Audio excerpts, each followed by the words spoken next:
Hey friends, Sean from SGT Report with just a real quick video here on a Friday night. Got back from a date night with my wife, so I'm a little behind the eight ball here tonight, but I wanted to get this out because there's a couple of very important things I wanted to share and get on the record. Number one, mandatory vaccines are as unconstitutional as anything I can imagine.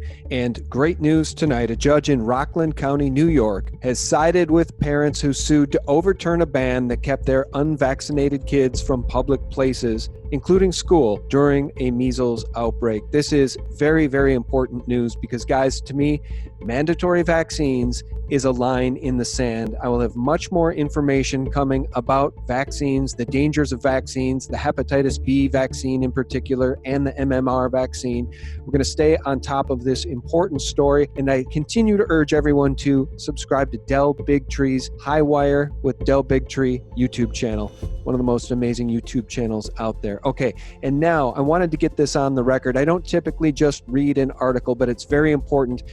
Representative Devin Nunes, who has remained steadfast in his commitment to telling the truth to the American people about the real Russian collusion and the Russiagate witch hunt against our sitting president. And of course, CNN won't report it.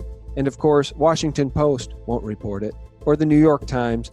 They'll all continue to try to ignore Devin Nunes and the real truth about the real Russian collusion.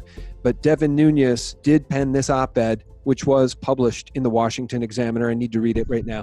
As the Russia collusion hoax hurtles towards its demise, it's important to consider how this destructive information operation rampaged through the vital American institutions for more than 2 years, and what can be done to stop such a damaging episode from recurring. While the hoax was fueled by a wide array of false accusations, misleading leaks of ostensibly classified information, and bad faith investigative actions by government officials, one vital element was indispensable to the overall operation: the Steele dossier.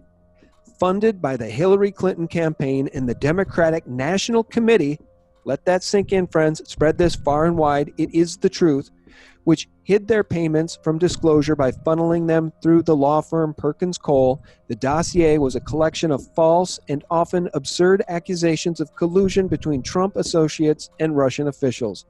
These allegations, which relied heavily on Russian sources cultivated by Christopher Steele, were spoon-fed to Trump opponents in the U.S. government, including officials in law enforcement and intelligence.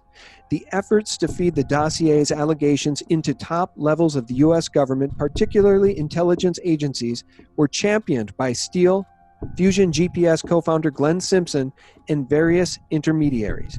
These allegations were given directly to the FBI and Justice Department, while similar allegations were fed into the State Department by longtime Clinton aide Sidney Blumenthal. Their efforts were remarkably effective.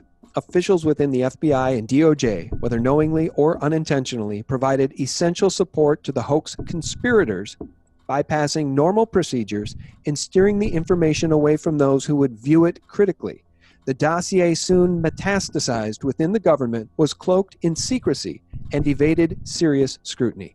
High-ranking officials, such as then FBI General Counsel James Baker and then Associate Deputy Attorney General Bruce Ohr, were among those whose actions advanced the hoax.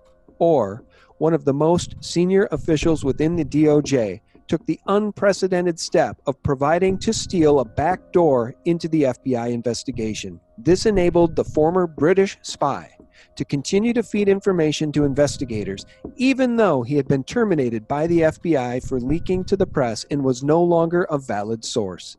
Even worse, Ohr directly briefed Andrew Weissman and Zainab Ahmad, two DOJ officials who were later assigned to Special Counsel Robert Mueller's investigation. In short, the investigation was marked by glaring irregularities that would normally be deemed intolerable. According to Ohr's congressional testimony, he told top-level FBI officials as early as August or September 2016 that Steele was biased against Trump, that Steele's work was connected to the Clinton campaign, and that Steele's material was of questionable reliability.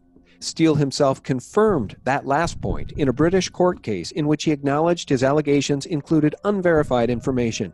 Yet even after this revelation, intelligence leaders continued to cite the Steele dossier in applications to renew the Foreign Intelligence Surveillance Act warrant on former Trump campaign advisor Carter Page.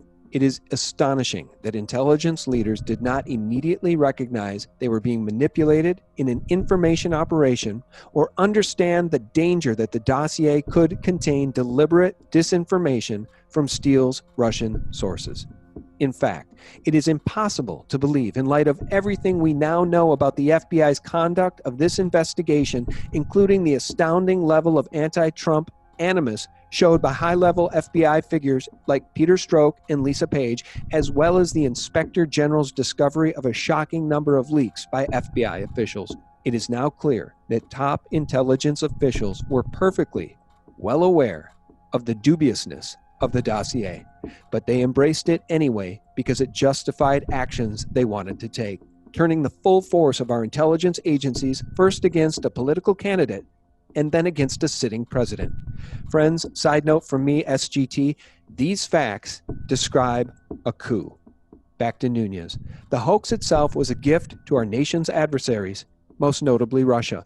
The abuse of intelligence for political purposes is insidious in any democracy.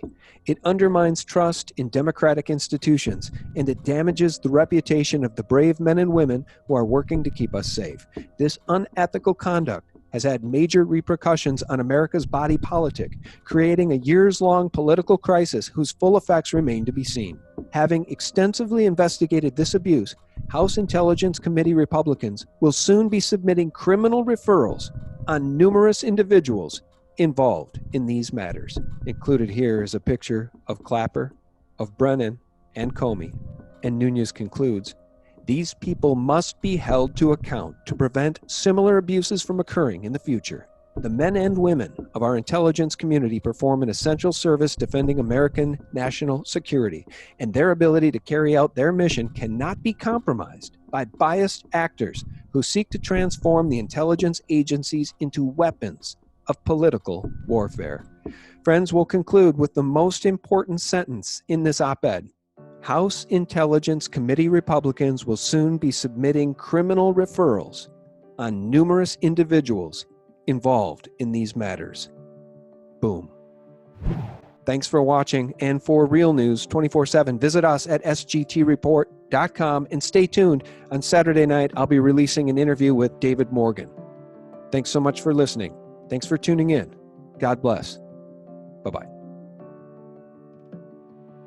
I have to speak up again for QAnon and the importance of what I'm convinced is a military intelligence operation that is, for the first time, assisting us in a manner that does not violate security protection laws, keeping so many things classified and away from us.